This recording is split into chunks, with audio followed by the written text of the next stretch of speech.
Song of Solomon. I'll pray. We'll begin. Our Father in heaven, we're glad you hear our prayer this morning. It's a presentation of our great need. Please come supply it this morning. Ask in Jesus' name. Amen. Now, that's a good question, right? Solomon writing, he asked a question. Who will read the question? Sister Leah, you want to read the question? Who is she that looketh forth as the morning, fair as the moon, clear as the sun, and terrible as an army with banners? And the answer is, she is. It's the church. Yeah, it's the church. Then will the church of Christ appear?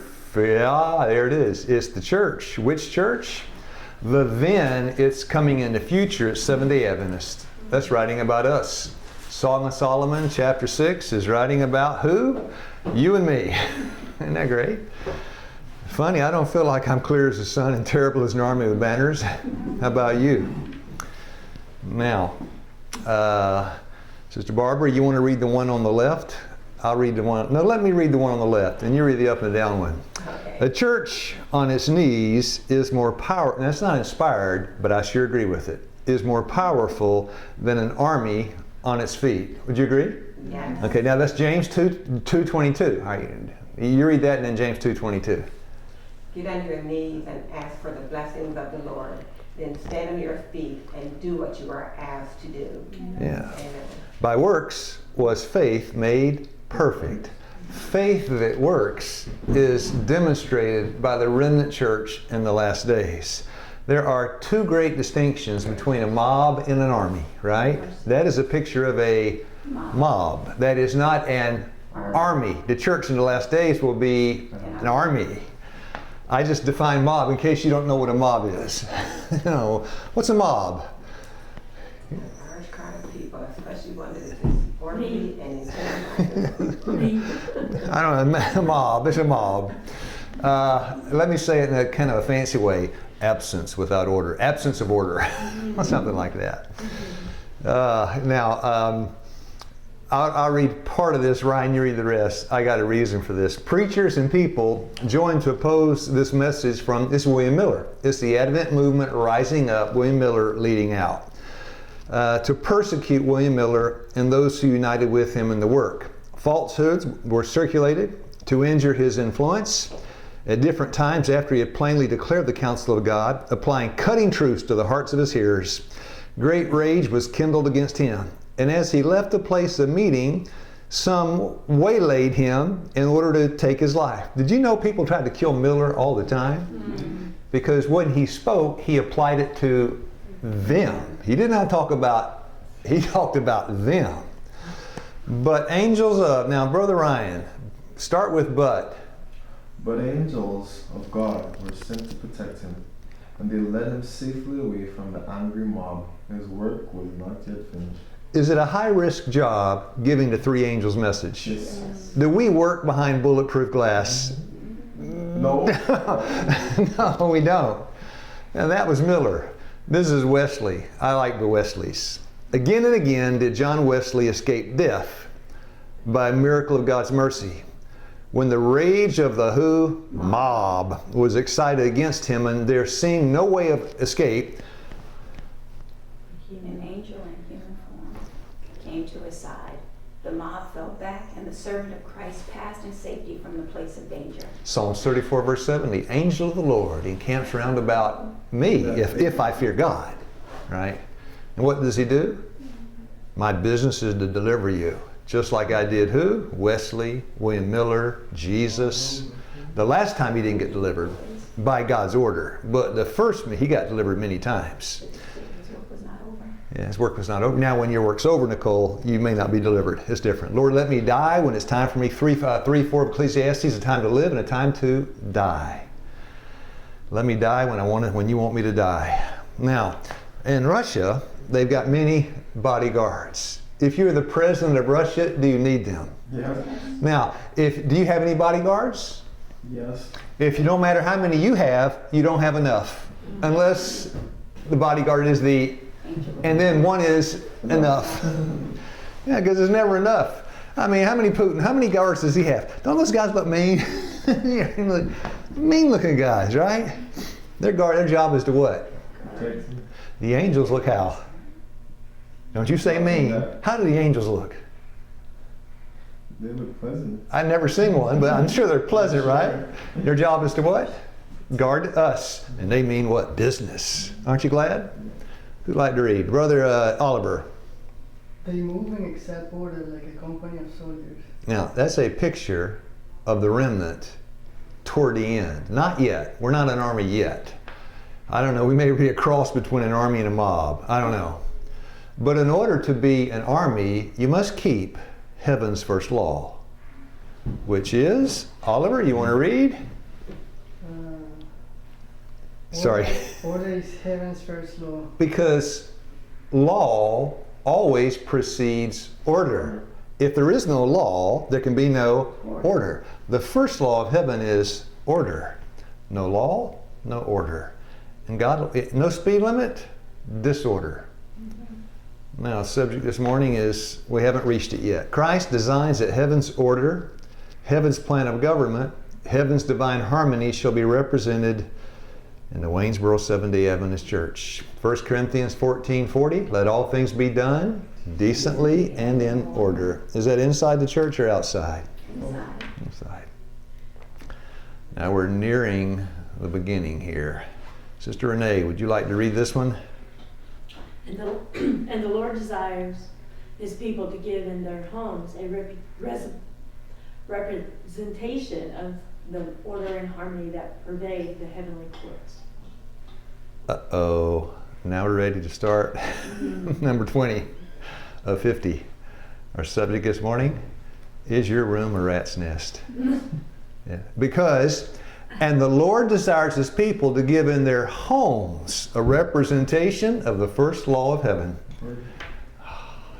This is, wait a minute. Is this a hard subject?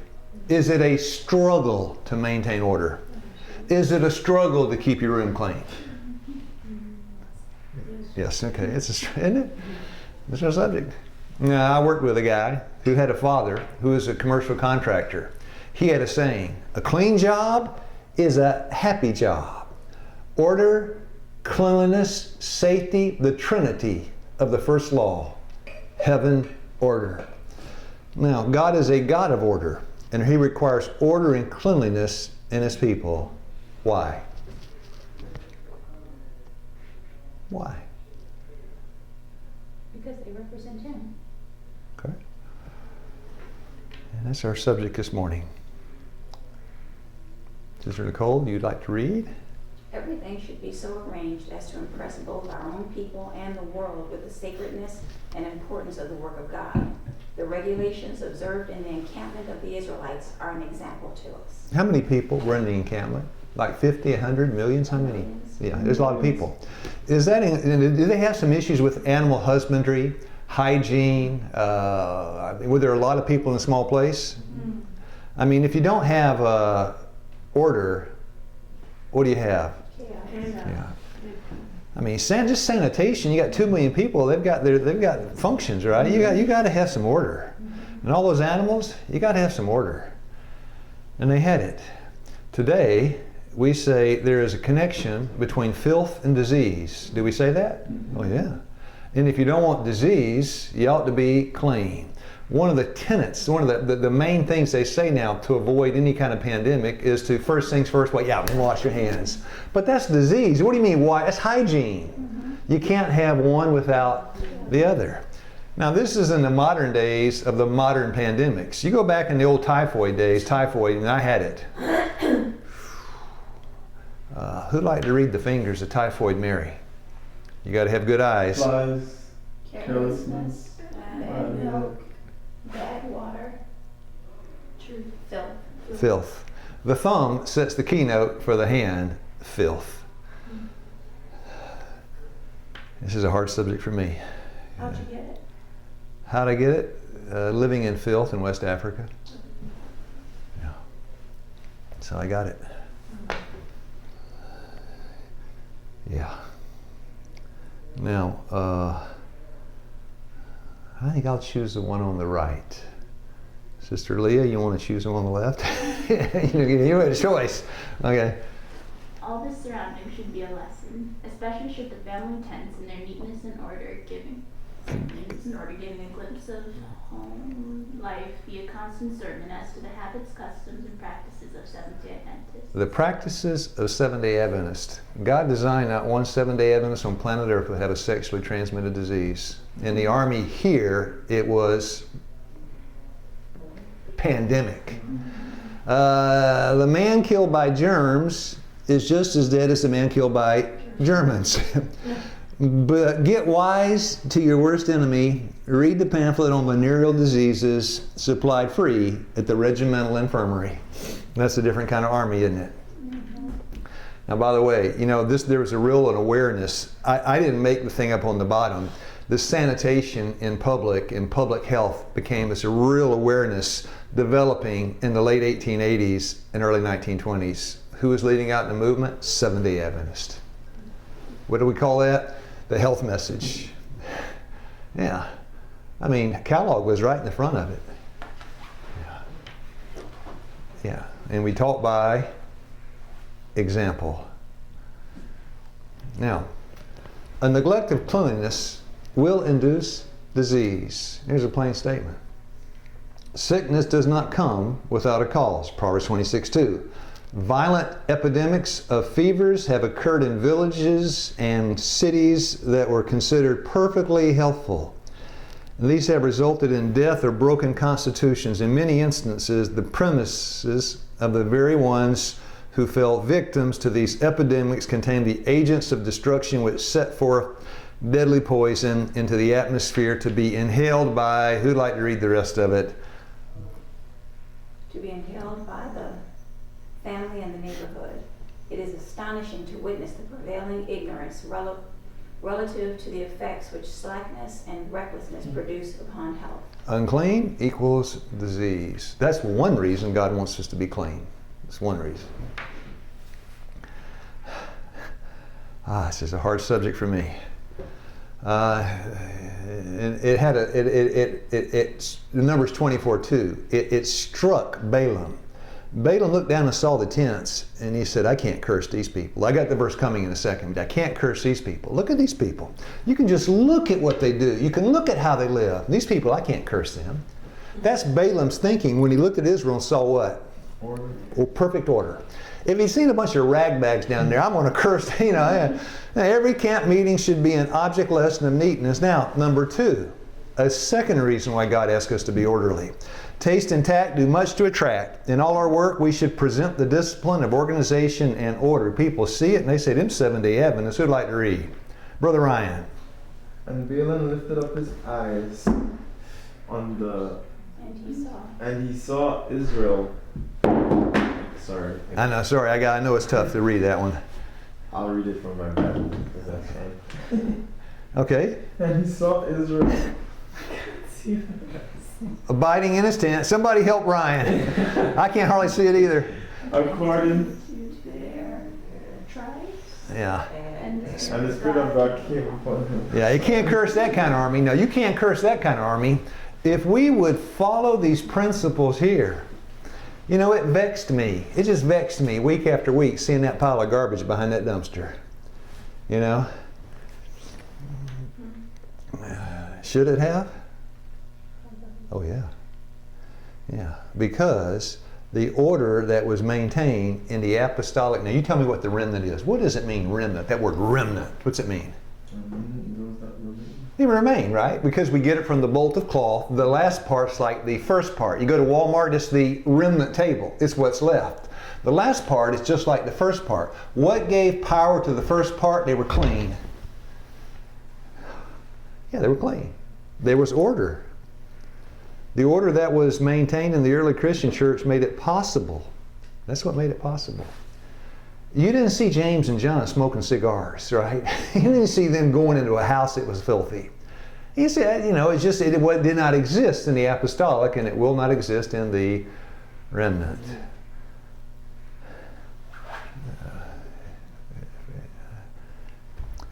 The order that, help me, Lord, it doth not yet appear what we shall be, but when he doth appear, not yet. Sister Nicole, you read. The order that was maintained in the early Christian church made it possible for them to move forward solidly as a well-disciplined army clad with the armor of God. A well-disciplined what? Army. That's the army. They are, yeah. And I like to read this one. This is the difference between the Apostolic Church and the church today. It's that we don't live outdoors, and they did. Didn't they? I mean, they're hanging outdoors all the time. Jesus preaching outdoors, everything's outdoors. The Lord requires no less of his people now than he did anciently. If cleanliness was so necessary to those journeying in the wilderness who were in the open air nearly all the time, you didn't have any AC back then in Paul's day, right? He preached a sermon. The window, remember the little boy that fell out and died? He's sitting in the window. They don't have closed up rooms. Look at this place, all closed up. We don't want to let the heat out or the cold in. If the cleanliness was so necessary to those journeying in the wilderness who were in the open air nearly all the time, it's no less necessary to us who live in closed. Jesus, you go in there and say, Lord, you want me to close the windows? He say, what's a window? They didn't have windows back then. What did they have? Like a shutter you might push, right? They didn't have it. Fresh air. They lived the natural remedies. Health message didn't need to call it that. They lived it. Don't eat white bread. What's white bread? Never saw it, never had it. Today, everything the deck is stacked against us. Sister Leah from the top. The Lord requires no less of his people now than he did anciently. If cleanliness was so necessary to those journeying in the wilderness, who are in the open air nearly all the time, it is no less necessary to us who live in close houses where impurities are more observable and have a more unhealthful influence. And this is the root of health evangelism here, talking about this subject. Now, I'll give you an example. It was in Tampa. I think it was Tampa, South Florida. It's hot. It was in a church down there. And of course, I stayed in the neighborhood in a church member's house. I got up and walked 7 o'clock every morning in a suburb in Tampa. I was there in August. How many people did I see in the morning? None. Like a ghost town. Why? It's too hot outside. Thank you. I wonder where are all the people? I'm glad they're inside because I get to walk alone. I get some peaceful time for meditation. Everybody's locked up in their house. Now you think about it really in your own life. Do most people in a secular life get up, get out of the house, get into the car, go to work, go into work, they got 3 minutes in the morning and outside, 3 minutes in the afternoon? That's how life is, right? Yeah, university setting too. Whether you're college, right? You're a younger person in the university, that's fine too. You stay inside all day. I mean, we had PE class when I was young. They didn't have that anymore. They got rid of that. Right? When I was in Texas, I walked, and everybody thought I was crazy for walking. It was so hot. No, just because I was walking. Walking, okay. I mean, I had people, I'd be walking, and people would stop and turn around in their car and ask, do you need to ride somewhere? Yeah. I'm walking. Yeah. Number one, you're crazy because you're walking because it's hot. Number two, you're crazy because you're walking, period. How many people have you ever seen exercising out here on Last Butler Road? Never, except the people here. They used to do that to us too. The first year we were here, they'd turn around and say, well, have you broken down? So now we're exercising. And after a while, the guy in the white truck stopped it. He didn't stop anymore. Yeah. But yeah, anyway, now, I don't mean, this is not a personal attack this morning. Don't you think I'm attacking you? Okay? You know I love you, right? Everybody, all right? Now, the closet on the left, is that a nice closet? Is that a nice closet? Is that how your closet looks? Rhetorical, don't answer any of these questions. Does your closet look like that? Because that doesn't just say heaven's first law, that's the first law of the school. Isn't it? That's the school. I remember once I borrowed a chain from a guy named John Jensen, nice man, at Wildwood Hospital. I was working there. Brother Jensen, my truck broke down, can I borrow a chain? He said, come with me. He took me into his tool room. This chain was hanging on the wall. Underneath the chain was written, chain. And then the chain he had painted gold. He handed me that chain. He said, I want it to come back the same way I give it to you. That man had what? Order. I thought, what's wrong with this guy? No, the question was, what's wrong with me? That man was orderly. Now they say Einstein, maybe Newton, maybe Einstein, maybe Hawking, the three smartest cosmologists that ever lived. But Einstein told a lot of jokes. Who'd like to read one? Oliver, I know you want to read this. Clutteredness is a sign of a cluttered mind. Of what then? Is an empty. Now look, Be honest, most people don't live on their desk. Isn't that true? Now don't you ask me whose room this is, because I ain't telling. I'm just reading. We already know this. It is a law. Don't say anything. Don't talk. Nobody breathe a word on this one. It is a law of the mind that what you see is how you think. Proverbs 23:7 is a man thinketh in his heart, what you see, you think about, so he is. If you live in a room like that, Wow. you can expect your mind to be dysfunctional, and you attribute that to your environment that you create. It is a law of the mind that it adapts itself, it takes a while, gradually, to the subjects upon which it is trained to dwell. An environment of disorder and confusion produces, as Einstein would say, order. That's it. Now this is all Christian so far. I like to do the last part, 10 minutes or so, 15 minutes or so, from an atheist standpoint. An atheist standpoint. Because you walk into the corporate world, and a lot of their laws are the same law that God has. Now their motive may be different. This is a flight simulator at Delta headquarters. I may have told you what happened. We had a lifestyle guest that came here. The man that they're in the simulator center in Atlanta for Delta invited me to come down and fly a 777. And I said, well, I haven't flown them too many times. He said, it doesn't matter. I went down there, took me inside, and this was a 747 or something. Then he said, you want to fly 37. And that, but I'll tell you the 777, because this thing costs $27 million, and it's not the plane, it's a simulator. And he asked me, where do you want to fly to? I said, I'm going to fly to Hong Kong. Hit some buttons, and I was looking down on Hong Kong. He said, now take her in. Did you crash? Well, first I asked him, maybe I haven't told you this. The first thing I asked him, I says, why do you have plastic on the seats? Why is everything covered with plastic? He said, because the pilots sweat. He said, they ruined the seats. Why do they sweat? It's a simulator. He said, but once you get so vicariously involved, because once he started everything, I knew what he meant. Because the thing, $27 million, it shakes, it rolls, it moves, and if you crash, I'll tell you what happened in a second. So I landed the first time okay. He said, watch your altimeter and all these different things. And we talked about stall speed and everything. I was sweating like a pig. And I landed the first time okay. And then I said, what about the Atlanta airport? He hit every airport on earth. Now I'm looking at Atlanta. That's where I was born, right? Flying into Atlanta. That's when I made my mistake. Hit the terminal, killed 3,000 people. And as I crashed, there's something in the bottom of the seat started kicking me and everything. He said, now you're a dead man. Yeah, and I said, well, the pilots, they have to come back. He said, refresh, like CUs for a pilot. They come back and they train. And I said, well, these guys have been doing it 20, 30 years. He said, doesn't matter, they always crash. He said, they always crash. Always? He said, always. Because what I do, I multiply the problems that develop until they crash. 2 engines go out with geese running it, do this, and add this to this to this. He said, at a certain point, they all crash. I said, okay. I left there that day, glad to be gone. It was a tough day. I'm glad I wasn't a pilot. But you know where that place was, of course, Delta and Atlanta. And what impressed me was the cleanness and the order in that place. I don't have any pictures of it, but it was just clean as a whistle. Now, hold on a second. Have you noticed when you get off the plane, most pilots say this, before we start, sit back and relax and enjoy the flight. After you land, glad you could fly with us. Thank you for choosing Delta. All these things. They're told to say that because they get paid a whole lot of money. They say thank you how many times? $1.5 billion worth. Now you go up to the men making all that money at Delta and you look at their fine print. I'll blow it up. Who'd like to read? Strive for 5. Who'd like to read?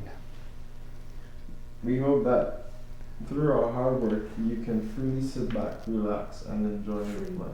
Yeah. We hope that through our hard work, strive for 5, what's it say beside it? Cabin cleanliness. Because cleanliness equals, starts with an M, give you a symbol for it, money. And that plane better be clean. You walk into first class, there's hairs all over the seat. You are $12,000 to fly to Hong Kong.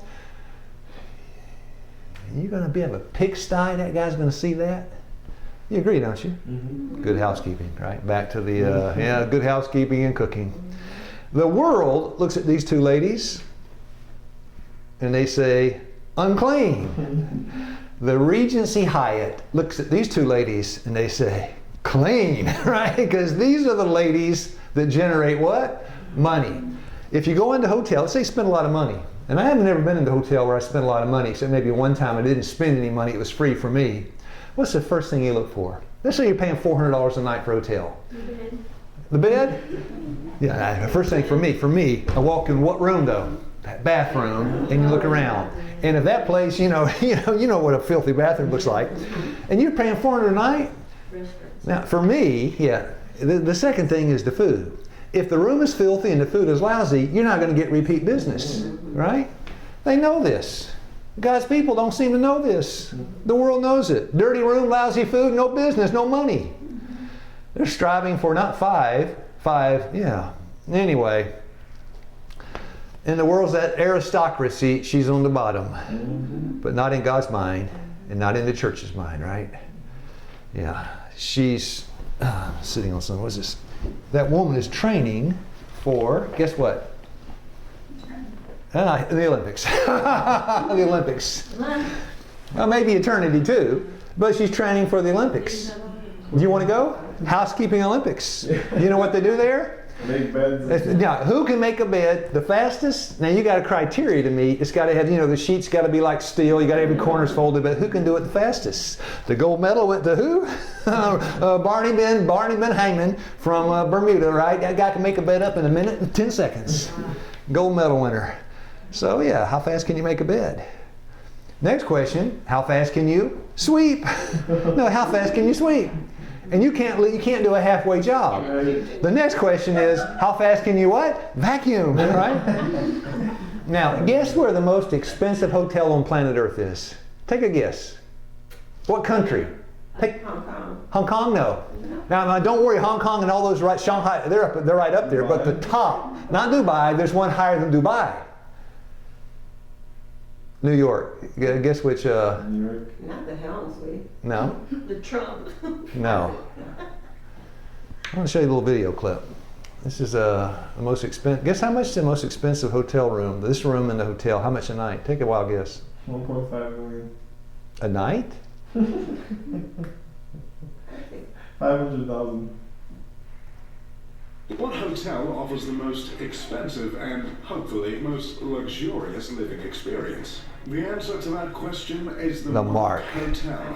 Not shockingly, the Mark Hotel is in Manhattan on the Upper East Side. The hotel was built in 1927, but in 2006 the building underwent a major renovation that lasted all of 3 years. By 2009, the insides of this historic building were completely replaced and upgraded. All of the inner workings of the hotel were reimagined by the famous designer, Jacques Grange. Ooh. The outside was left untouched, and its historic character has been maintained. New Yorkers frequent the building because it houses a Jean Georges restaurant as well as a Frederic Fekkai salon. And now there is a new reason to come to the Mark Hotel, but only if you've got the cash flow.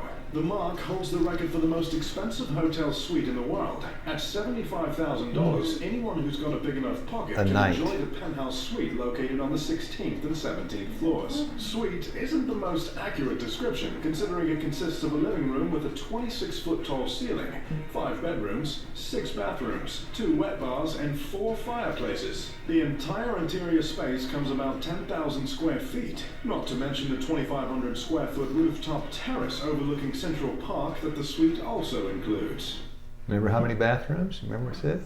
6 bathrooms. 5 bedrooms, 6 bathrooms. I tell you, dear friends, 5 words.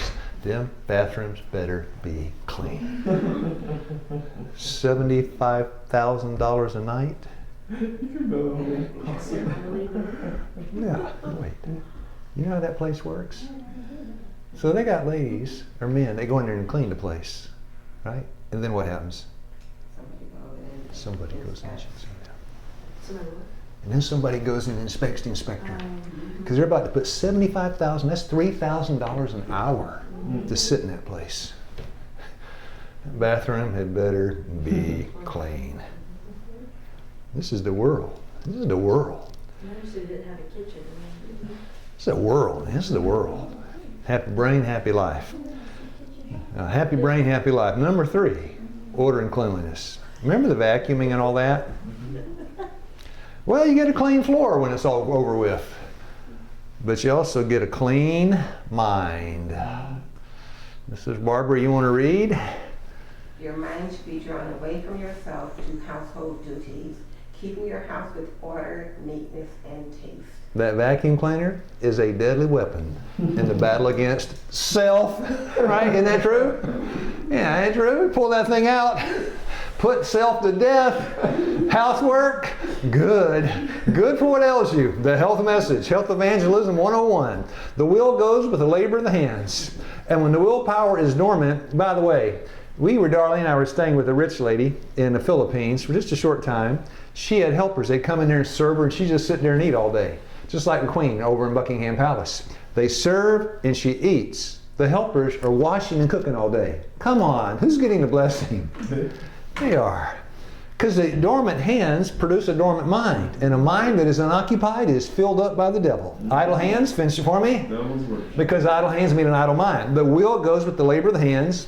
And when the willpower is dormant, the imagination becomes abnormal. Physical exercise in the direction of, there it is, useful labor. What is useful labor anyway? Yeah, we had a lady one time here, a student here, nice lady, real nice. She's good like our family.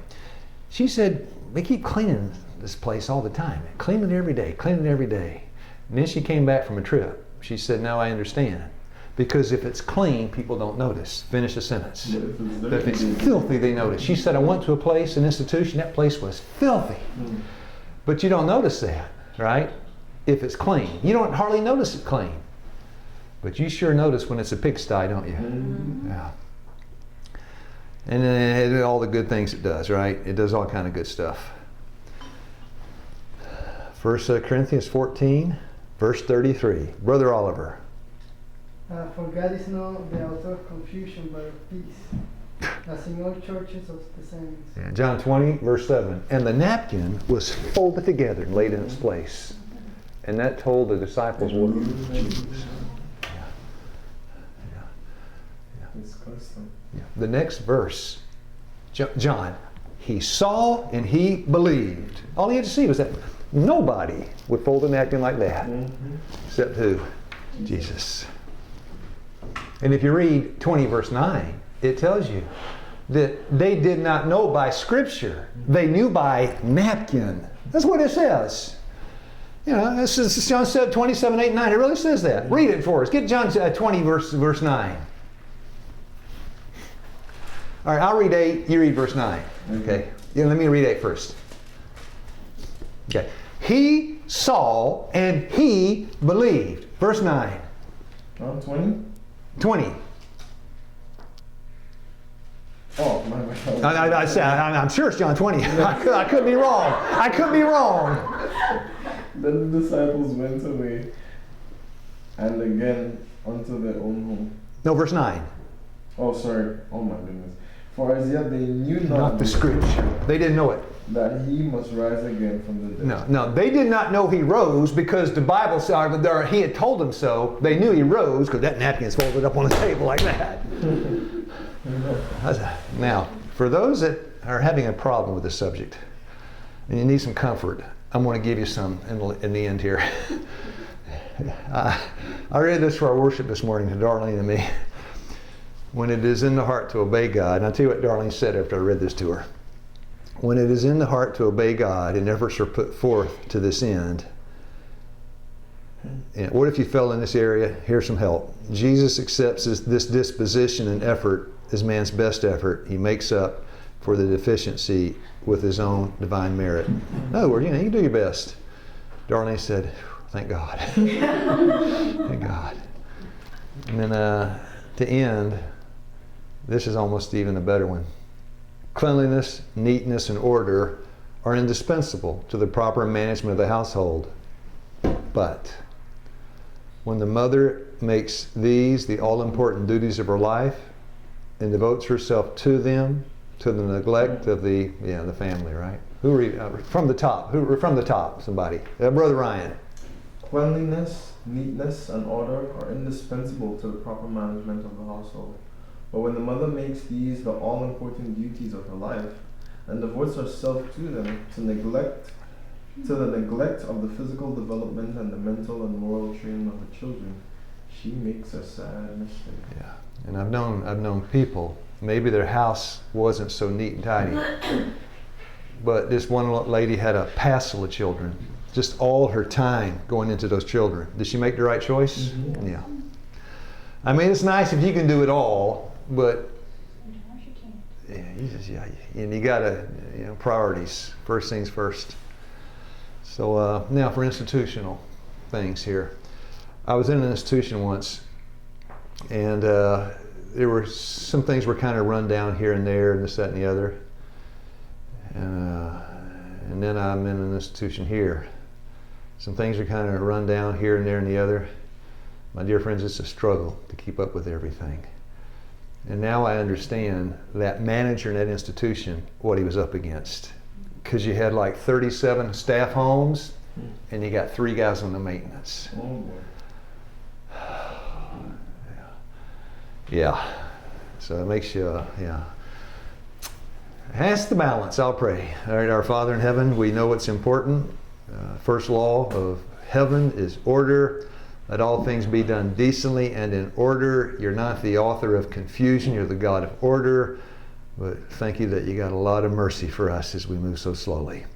Bless us as we seek to make a difference in our room and in our surroundings. And then when somebody comes here, what they see will be a street sign pointing toward heaven. I ask this in Jesus' name. Amen. Amen.